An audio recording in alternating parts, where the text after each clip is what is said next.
Welcome back to Ticking All the Boxes. Thought I'd start off with something different there. Just trying to be different. Yes, here we are on Wednesday and we are going to preview Saturday's Flemington card, Family Day, Emirates Stakes Day, the day before we get to go home. So, Nick Ashman. Hello, Clint. How are you?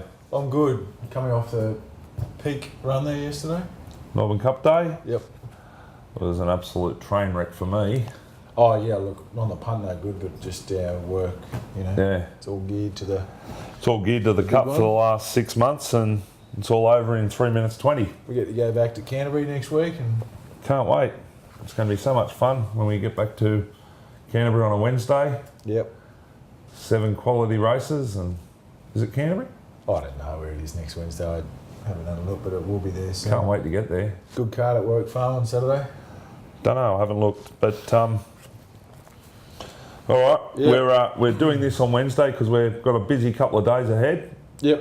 We've got the flower drum tonight, a big soiree. Sally's soiree. As a matter of fact, I'll tell you who was at the races yesterday. Everyone was going on about Charles and Camilla, but Helma Varshing was there. Who's Helma Varshing? Can't believe you don't know. Oh, that's anyway, what I was talking about. Now, Saturday, dead form. Yeah, what's the weather forecast, Mr. Alan Bailey? It's grey outside. I don't know. I haven't really looked, to be honest. We've been so busy. So we've had a look at the form and we have spent a little bit of time on the form. Like, it's not like we just printed it off and we're going to just run with it. But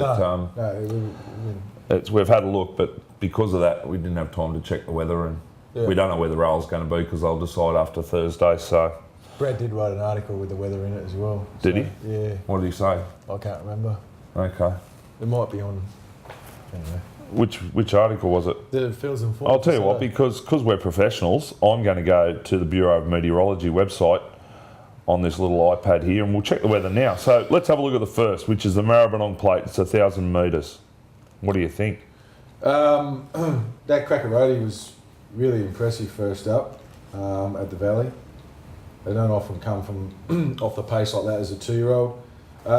Look, if I'm gonna have a bet in the race, and I might do, I'm gonna back Moody's horse, Mohican, more than ready out of Escort, who I think might have been one of what's his name, Phil Esplin and Stuart Ramsey's Escort. I think race Pete. She was a handy mare, so I could have something on her. Obviously, there's no public trials and whatnot, but I'd be keen to have something on her. We'll just quickly backtrack for a moment. Yep. Possible shower today, but nothing, not even half a mil. That's Wednesday. Thursday, shower or two developing, partly cloudy, isolated showers developing in the afternoon. Friday is partly cloudy, scattered showers more likely southeast. Where are we? I think that's sort of to the right of us. Yeah. Which is to the left of you, isn't it? Yeah, it's that way. All right. And then Saturday morning shower or two. So doesn't sound like there's a great deal of rain around and Flemington dries pretty quickly, even with a river next to it. Yeah, the dirty brown river. No, that river's clean. Maribyrnong's cleaner than the Yarra. The Yarra's the Yarra's the dirty brown river. The sewage. All right.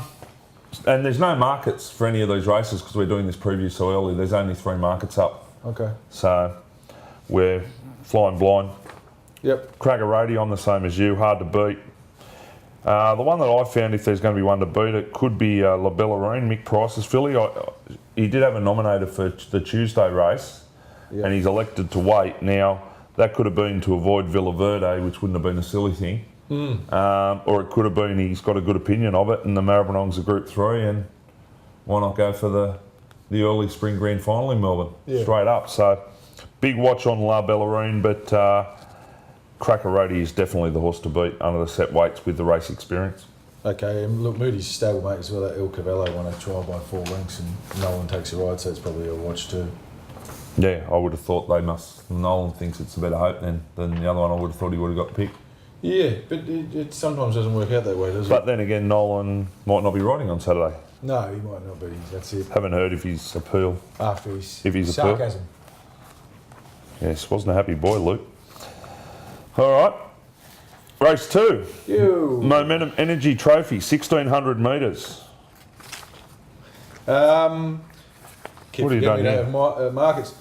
Number 7 is an interesting runner. I'm not tipping it. Why not? From David Hayes, but it's probably a winnable race. It's coming over from Germany. Listed winner at its last start over 2,000 metres. This is a benchmark 95 or ratings 95, what they call it. So as we sort of said before, these are the types of races these horses can win. I think Strike the Stars is a good horse, but 60 keys worries me. I'm tipping Galar. His first up run was great, as you identified before his last start. Just missed a start there last time, and probably that sort of cost him his chances. He's still got around 2 lengths off them. He's a good horse, and I think Flemington's his track. Oh, phone's on silent, Nick says before his rings. I don't know what that means, but anyway. Look, why not? It's untapped. It's 3 from 3. It's only had the 3 starts. It's won its maiden by 6 lengths, then came out and won on the all-weather. I'm guessing it's in Germany. Beat Freemason. Did you know that? Oh, Beat Freemason. He's still going round in Europe. in Germany. Hey, what a freak he is. How good a horse is he? Well, he beat Norley. That was one of the great races. I reckon, and I've said this, and Lenny have shot me down, I reckon that was a better Like the race than Bone Crusher, our Waverley Star, because they went at it from the 1200. I agree. Anyway, I agree with you. And then he won a listed race, his third start over 2,000, so at weight for 8. So he's obviously a pretty smart animal. Big watch on him. Strike the Stars, what I said about him was he has needed both runs this preparation. He was huge first up. He improved second up. I wouldn't be surprised if he improves sharply here. Yep. Out to the mile. He's Group 1 placed at Flemington over a mile. So you've got to respect him, but he's not a massive horse, and the 60 kilos does worry me with him. Yeah. The 2 main ones here are Galar. I'm not making excuses for him at Caulfield. I thought he took forever to get going. He is talented, but I've got big queries over his credibility. Yeah. I don't think he's the most genuine horse at Crown Lodge. The other one's Morant. It's, you know, when I do those jockey comments, some jockeys come back and they say a lot of things, but just occasionally they say something and you really take notice of it. I love the way Craig Williams spoke about this horse at Flemington last week, chasing home Faulkner and freewheeling. And I just suggest a repeat of that run makes him the horse to beat here.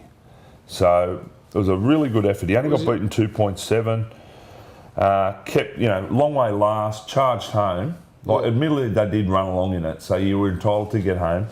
But I just sense this is a massive class drop off that. And the start before, he did only get beaten 2.7 by freewheeling. So he's holding his form against the 2 horses that are the shortest in the market in the Emirates. He's got form around freewheeling Faulkner. No, it's a fair point, mate. So I think he's horse to beat. Again, it's going to be price related as to where I go with it, but he's the one that I've got on top in the race. Okay. The third race is the Antler Luggage Handicap. It's a benchmark 95 over 2,000 handicap. We don't have any prices, do we, mate? We don't have any prices because they aren't coming out yet. That's fair enough. It's hard to go past Sartorius, isn't it? Because he's just in such flying form. I do wonder how many times they can go to the well with him. This is now his fifth start this preparation.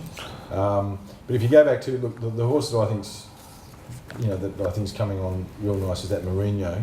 But you go back 2 starts, he beat Mourinho fair and square. I think they carry the same weight, speeding nearly 3 lengths. Step up to 2,000 metres might suit Mourinho more than Sartorius. We don't know that, but it might do. But he's got a fair way to make up on him, doesn't he? If you go through Mourinho's record, he's a mad Moonee Valley horse. That was his race last start. I couldn't have him. Points I made about Sartorius with this. 2,000 metres is a query. He's been beaten twice over 2,000 metres. Yep. He also goes from 54 up to 58.5, so he's out of his distance comfort zone, and he's rising 4.5 kilos. The horse is flying, there's no doubt about that. And you know he's flying because horses that have been finishing behind him have been winning. He's going to be short. Again, it's a lot of it's price related, but I can sense I won't be backing him here. got that query over the 2000, and when he won the Sale Cup, the story Brad wrote about it, the trainer was saying, don't hold me 100% to this, but I'm pretty sure it was something along the lines of, the owner wants to test the horse to over 2,000 metres.